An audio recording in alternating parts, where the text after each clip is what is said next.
Hi there, how you doing? This is Adrienne and Michael Merino from Merino Legal. and Adrienne Klein from Azure Real Estate and Property Management. Today we're going to talk about quick hot topics on new construction. We just opened up, Azure just opened up an office in Orlando.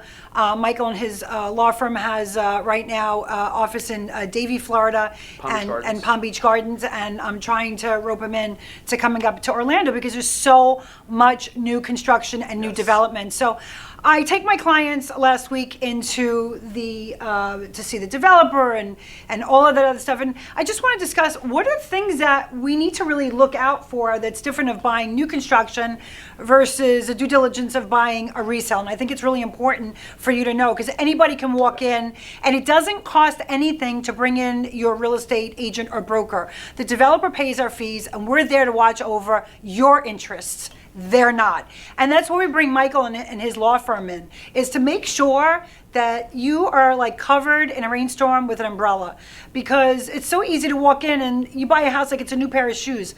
But now comes the details of what you need to know. That's right.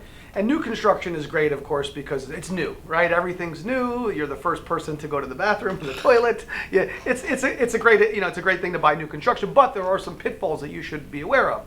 The first one, what I always tell people is, do some due diligence into the builder, right? We need to figure out, who is the builder? What have they done? What projects have they done? Have they been sued before? We may want to check the clerk of the court to see what lawsuits this particular builder has. And if we see, obviously, someone who's got a lot of problems, legal problems, it's somebody who you might not want to buy from, because you know what to expect. So you're saying like the smaller builders that are, building more custom homes within a small development versus someone like Pulte or Lennar or Mattamy, which is the largest, developer of tract housing in North America. So that's right. So in terms of due diligence, if you're dealing with a company like a Lennar or a Pulte or one of those types of companies, they got a pretty good reputation, so you don't have to do too much due diligence. There, it's more along the lines of, who are they using for building, and which would go on to the next tip, which is get a building inspection.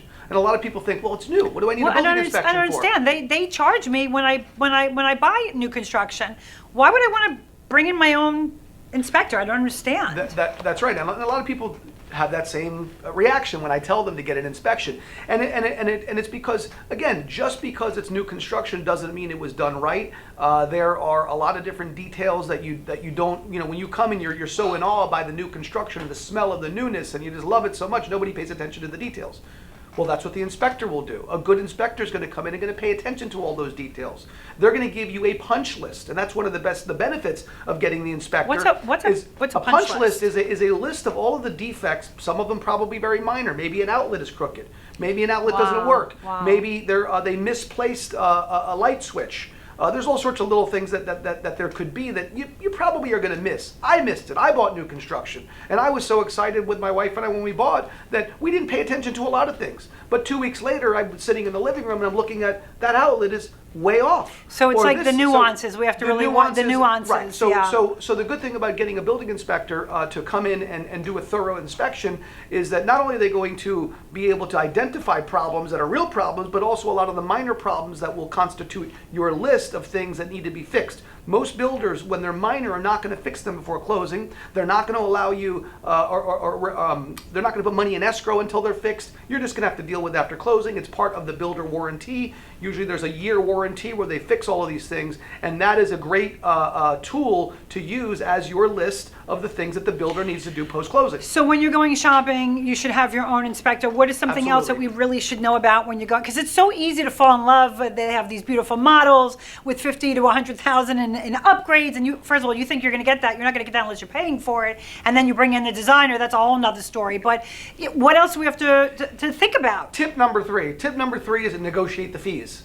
A lot of the fees that would normally and customarily be paid for by a seller, builders most of the time will shift that cost to you. That's one. Such as documentary stamp taxes. Documentary stamp taxes, if you're buying a $500,000 home in Florida, documentary stamp taxes are going to be approximately $3,500.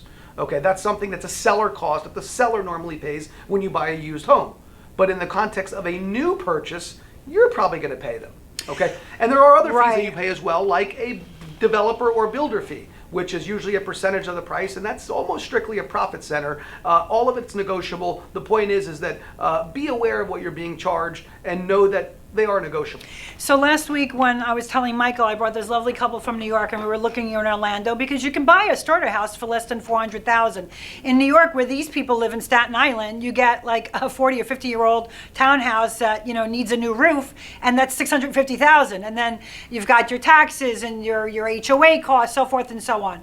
And I think what's really important for people to also know is when you go in and you buy new construction, your HOA condo community costs are one price. When the developer hands it over That's right. to the association, there's a really good possibility that that's going to go up. Yes, and that's very true. I mean, it's very common for developers to what they call deficit fund the association, meaning keep everything artificially low, and then eventually there'll be a turnover, and when there's the turnover, when the actual costs have to be paid, almost certainly the association maintenance, the assessments will increase. No, there's a lot of steps, and can you give right. us? I think we can fit in one more today. One more thing I wanted to mention. I was going to talk about the financials. I think one other important aspect is property taxes, because when you buy new construction and you close, you don't know what your property taxes are going to be. Wow. And probably a good rule of thumb is to estimate about 2% of the purchase price. If you're buying something for $500,000, the property taxes times 2% are likely going to be around $10,000 a year. And you know, one good thing about Florida is we don't have a state income tax, but we do have real property taxes. We do have documentary stamp taxes. There are some other ways that the state gets paid, but be careful there. Be careful with. So, do you still need insurance on new construction? I mean. Absolutely, yes. I would say that insurance is critical. Insurance is always the first line of defense. Whether it's a casualty, a catastrophe, a worker slipped and falled while he was in your house doing work, you absolutely need to have good insurance, critical. Yes. We want to thank you for visiting with us with Mike and Adrienne for market happenings at different topics that are going on in real estate in the state of Florida. So just connect with us and subscribe with us on YouTube, and we'll have that information because there's so much to know, and that's what we're here for, the two of us. So thanks for visiting. Thank you.